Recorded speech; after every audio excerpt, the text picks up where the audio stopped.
Welcome everyone to the Thursday edition of our Packers News live chat alongside Ryan Wood. I am Olivia Reiner. Former Packers general manager Ted Thompson passed away last night. He was 68 years old. We'll spend some time today talking about his legacy that he leaves behind on the Packers organization. Plus, we'll also look ahead to this weekend's NFC Championship game. Before we get into that, as always, you know the drill. If you're over on Facebook, Periscope, or YouTube, leave us a question down in the chat, whatever is on your mind. Ryan and I want to hear from you. We will get to some of your thoughts toward the end of our conversation today. Ted Thompson leaves behind a tremendous legacy on the Packers organization. He'll primarily be remembered for using his very first draft pick on quarterback Aaron Rodgers back in 2005. What else will comprise Ted Thompson's legacy? Super Bowl 45, and the fact that Ted Thompson was a prophet. If you remember, Mark Murphy recalled this today, with all the vitriol in the fan base of drafting Aaron Rodgers when they had Brett Favre, Ted Thompson said, 5 years from now, this is going to be a pretty good pick. And 5 years from 2005, they won Super Bowl 45. And 15 years later, it's still a pretty good pick. Not just Super Bowl 45. Look, they went to the NFC Championship game in 2007. Ted Thompson, a big part of that. And then they start the clock again. And this is their fifth NFC Championship game in a decade. Fifth since 2010. And Mark Murphy and Brian Gutekunst both acknowledged this today. Ted Thompson's fingerprints are all over this 2020 Packers team, not just Aaron Rodgers either. His last first-round pick was Kenny Clark, now the highest-paid nose tackle in NFL history. One of the last players he ever signed was Robert Tonyan, who this season tied Paul Kaufman's 1983 record of 11 touchdowns and catches in a season. You look at just this offensive line, David Bakhtiari, fourth-round pick, Corey Linsley, fifth-round pick. Those are a pair of all-pro linemen. All-pro receiver Devontae Adams, second-round pick, and that's late in Ted Thompson's tenure when he was starting to get a lot of frustration for fans, primarily for the free agency and the lack of free agent productivity. But from start to finish, Ted Thompson's drafts were phenomenal, and they built the basis for a team that was a championship contender for 15 years. Not a lot of GMs can say that.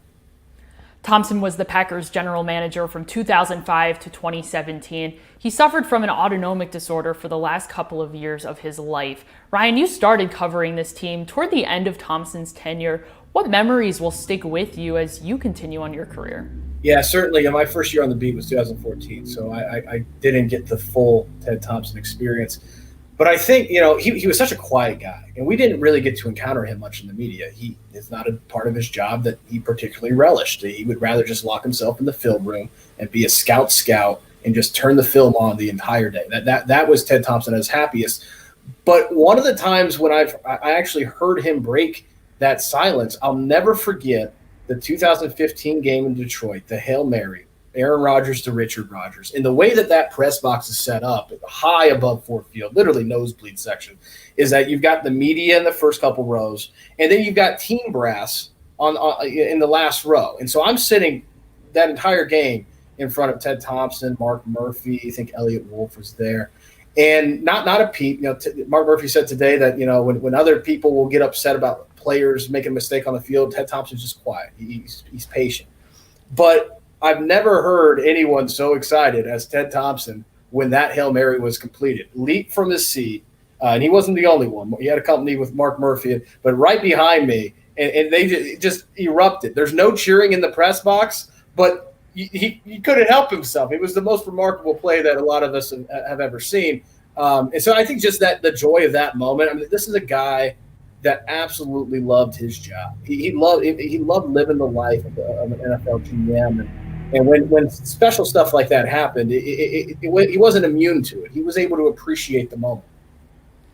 Thanks for sharing that memory. If any of you out there have memories, particular favorite draft picks of Ted Thompson, feel free to share some of them below in the comments right now. We'll get to some of your thoughts toward the end of our conversation today, as always. Let's look ahead to this weekend NFC Championship game, particularly at the Tampa Bay Buccaneers' #1 defense. This past week against the Los Angeles Rams, the Packers were zeroed in on defensive tackle Aaron Donald. This time around, the Packers are focused on a pair of inside linebackers, Levante David and Devin White. The two of them combined for 2.5 sacks in Week 6 against the Packers. And defensive coordinator Todd Bowles is known to use his linebackers on blitzes. It's a big part of his defense. How are the Packers going to attempt to neutralize the Bucs' stellar inside linebackers? Comes down to speed. Devin White and Levante David wrecked that first game with speed. It was the reason why this Matt LaFleur scheme caved in on itself.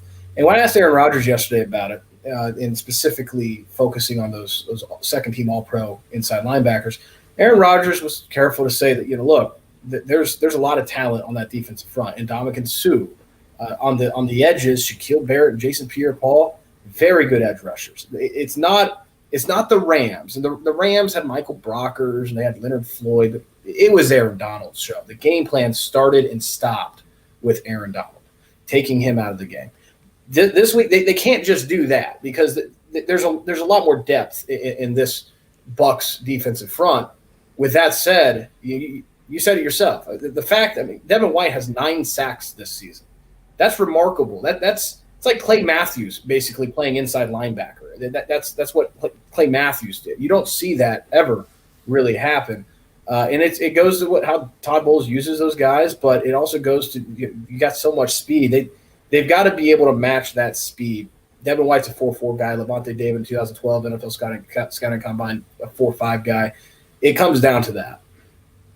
One of the core defensive players that the Packers didn't see week 6 was defensive tackle Vita Vea, who had just been placed on injured reserve the week before after hurting his ankle against the Chicago Bears.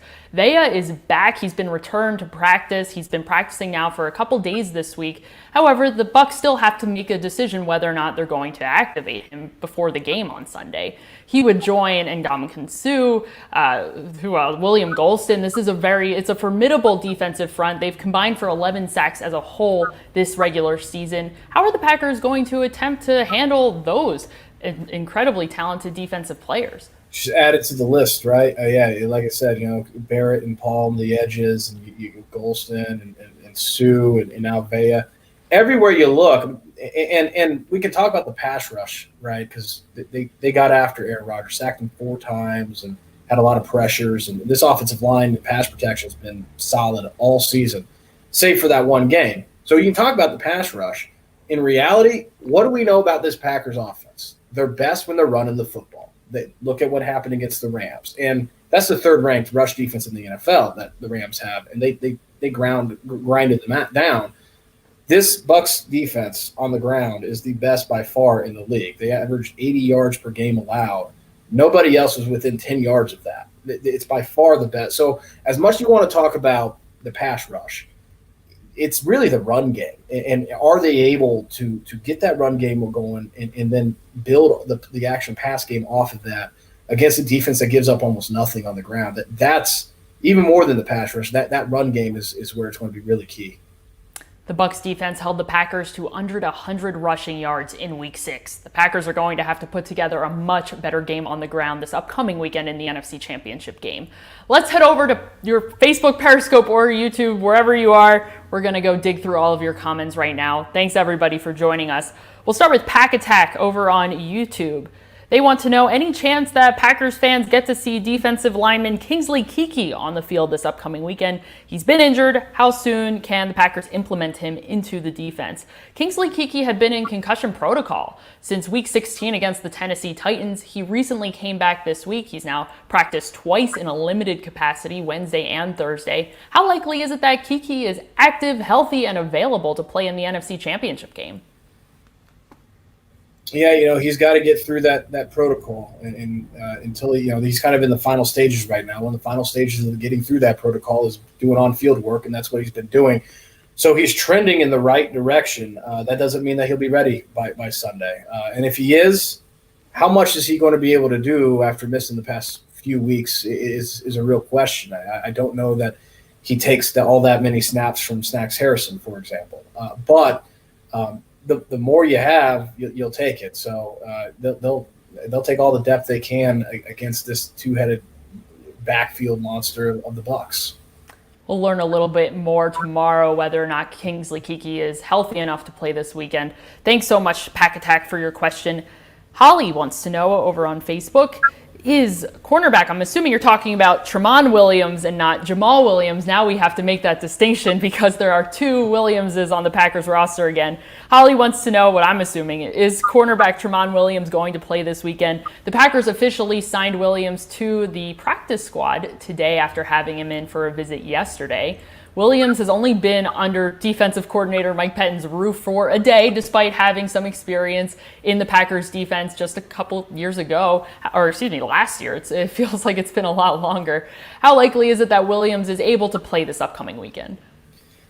We'll have to see. It's not going to be a lack of knowledge about the playbook. I mean, Tramon Williams, he not only played for Mike Pettine here in Green Bay, but he played in Cleveland for a couple years as well when Mike Pettine was the head coach there, and that was his defense that they ran. So he knows this playbook and this scheme very, very well.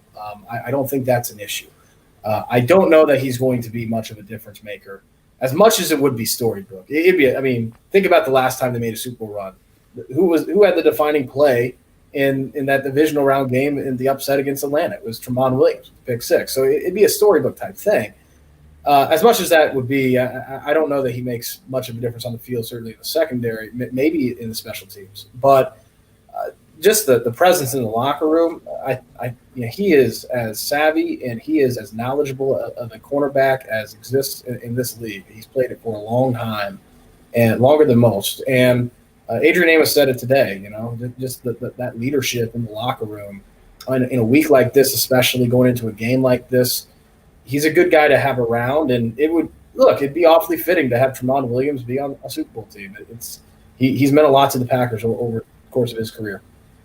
Thanks so much, Holly, for your question.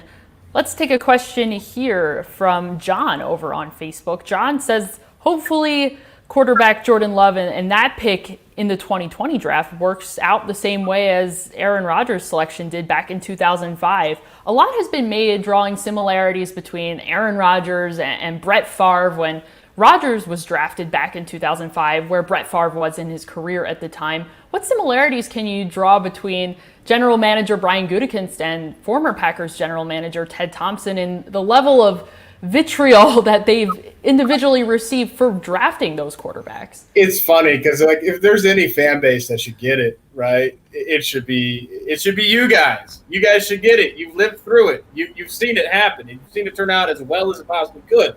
Doesn't mean that history repeats itself, but the chance of it repeating itself is awfully attractive. That would be a really good thing for this team. So it was. I chuckle a little bit because it was. I guess it was kind of humorous to me back in the draft time. Like, guys, if you get a chance to draft a franchise caliber quarterback, we don't know if he'll be that or not. The Packers obviously feel very convicted that he will. You do it.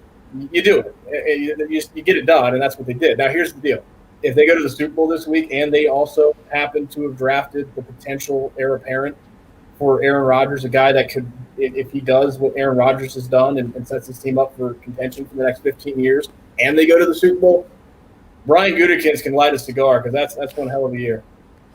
Thank you, John, for your comment and for contributing to such a thoughtful conversation. I want to clarify something. Riva asks a good question. Riva wants to know, why is Tramon Williams on the practice squad and not the active 53-man roster? The Packers currently have 52 players on the active 53. That empty space is where tackle Jared Veldheer once was. He's currently on COVID-19 reserve. The Packers are able to elevate a player from practice squad to the active roster for game day. They're allowed to activate 2 players. So technically, Tramon Williams, if the Packers believe that he is healthy enough to play, they can activate him from the practice squad to the active roster for the NFC Championship game and not take up a spot on the active 53-man roster. Veldheer is still on COVID-19 reserve. However, he could come off as early as tomorrow. So there is a chance that he could be healthy enough to play. We have absolutely no idea if that's going to be the case. That would be the absolute earliest time that Veldheer could possibly come back would be tomorrow. So if and when he does come back, he's going to revert to the 53-man roster, which would make it full again. So it was easy enough for the Packers to put Tramon Williams on the practice squad, cut a player on the practice squad, the Packers practice squad. They cut punter Ryan Winslow. Peppers. A lot of tongue twisters. No, you used the word though, the E word, easy. It was easy. Yeah. It's an easy thing to do. You're absolutely right about it. It's the easiest, just stash them on the practice squad. But it's a good question, and thank you for Riva for allowing us to clarify that. We appreciate it. Let's go over to our friend Jaron over on Facebook. Jaron wants to know, will the Packers use 3 running backs in their game this week, just like they did last weekend against the Los Angeles Rams? Tramon Williams, Aaron Jones, and A.J. Dillon each got touches and were able to contribute to the Packers' 188 rushing yards that they were able to put up against the Rams defense. How likely is it that Matt LaFleur tries to have a similar approach this weekend against the Tampa Bay Buccaneers' #1 run defense? Well, we don't know. I mean, it's a real mystery. And Matt LaFleur's not going to tip his hand. But the reality is we haven't seen it all year until last week. And it worked very well last week. But when I asked Matt LaFleur at the beginning of this week if that was kind of a new norm, he very much left the door open for it not being. He said it's very game plan specific. Now, that doesn't mean that it won't be. We don't know. I imagine you might be watching the game Sunday. That's when we'll find out. But those fresh legs, rotating constantly fresh legs in against this defense, just like rotating constantly fresh legs in against the 3rd-ranked rush defense in the league, it can be awfully good. And the other thing about that, too, is not only does it help you get 3, 4, 5 yards of pop and all that, but it softens the defense so that, hey, when Aaron Jones, who's only sitting on maybe 10 carries in the second half, when he's fresh, that defense isn't, that's when home runs happen, like the opening play of the 3rd quarter against the Rams. So there's those benefits as well. Thank you, Jaron, for your question. Let's go over to Jim on Facebook. Jim wants to know what the latest weather forecast is for this Sunday, and will the Tampa Bay Buccaneers have some issues with the footing at Lambeau Field? Let's put our meteorologist cap on for just a second. The high during the day on Sunday is 29 degrees with a 50% chance of snow. How will that temperature impact the Buccaneers and quarterback Tom Brady, who has played in a lot of different weather scenarios in his time with the New England Patriots? Well, you should come back to Packers News later in this week because there will be a story on that, kind of digging into the science of it. But for Tom Brady, it should be almost no effect. I mean, he's played his entire career in January in Foxborough. Last January, he was playing in January in Foxborough. I mean, that's what he does. A few months in Tampa Bay is not going to make Tom Brady forget how to throw the football in cold weather. However, and Kenny Clark mentioned this today, how do you beat Tom Brady? You get after him. At any big game of his career, when New York Giants in the Super Bowl, any big game in his career, when he's lost or he's had a substandard game, it's been because of the pressure. Now he's 43 in 29 degrees. I don't care what Bruce Arians says. It's cold when you've been living in Florida. It's not cold for us because, hey, we're not living in Florida. We don't get to be that lucky to see palm trees and beaches all the time. We see snow, and that's what we do up here in the north. But it's cold for a 43-year-old quarterback, even if he's played his entire career in the Northeast. So if they hit him, and they hit him frequently, they hit him often, he's going to feel that in the cold, and there's no question that's going to be the game plan. I've lived in the Northeast. I've lived in the Midwest. I am still cold in 29-degree weather. So Bruce Arians can speak for himself. He certainly isn't speaking for me. Thank you, Jim, for your question. We appreciate it. Brian, thank you. Everybody is sharing some really cool memories about Ted Thompson. We'll take this one from Brian here, although it might cover our faces. It's quite long. Brian says that they met Ted at the annual shareholders meeting. Friendly took a photo with their family. And Brian also comments that it's tragic that the Ted Thompson, Mike McCarthy bashers didn't recognize his eye when he was alive. My favorite memory was that Thompson had the guts to move on from Favre. People forget how tense March was every year before Brett moved on. How difficult was that decision for Thompson to make that decision to move on from Favre and to roll with Rodgers, who he drafted in 2005? Maybe the favorite story I've ever heard of Ted Thompson, and it came from a veteran on this beat, was being in the old Metrodome. I don't know if it was offhand. I don't know if that was when Favre was. It must have been a Favre Vikings game against the Packers, and a Packers fan wearing a Ford jersey, the green kind. The way that Metrodome was, I mean, you're basically immersed in the stands, even more than US Bank Stadium now. And there was a Packers fan who was really uncomfortably close to like social distancing. I don't know. It wouldn't have been a good thing back then. uncomfortably close, kind of folding his hands and just simmering. And there was a barrier, and it's just a look, but just kind of like seeing that type of anger in the fan base that he and Ted Thompson, according to the story, he just carried about. I don't know if he's pretending or not, but just basically didn't notice him. You want to talk about a guy who is completely convicted in his ideals and his completely confident in his eye. That's Ted Thompson. That's as a football scout, that was what made him brilliant. The other thing too, though, in the first part of that, Brian, it's remarkable how many people today have talked about him more as a man and more as a sly, like Mark Murphy said, the slyly funny personality that he had, which we didn't get to see much in the media, but being around him just enough, you can see how that would happen. The thought that I had today, this is a man who made literally countless dreams come true. You want to talk about the happiest moment in someone's life. Right up there on the short list is if you're drafted into the NFL. I mean, that's a lifetime achievement. It's something that takes your entire childhood, takes years, over a decade of really obsession, of intense focus to get to that day. And who did they get the call on that day? They got Ted Thompson on the other side of the phone. What an incredible life to have lived to make so many people happy. And I know that there's a football element to this too, but in terms of life, that was really his legacy. He made a lot of dreams come true, and that's a heck of a legacy to leave behind.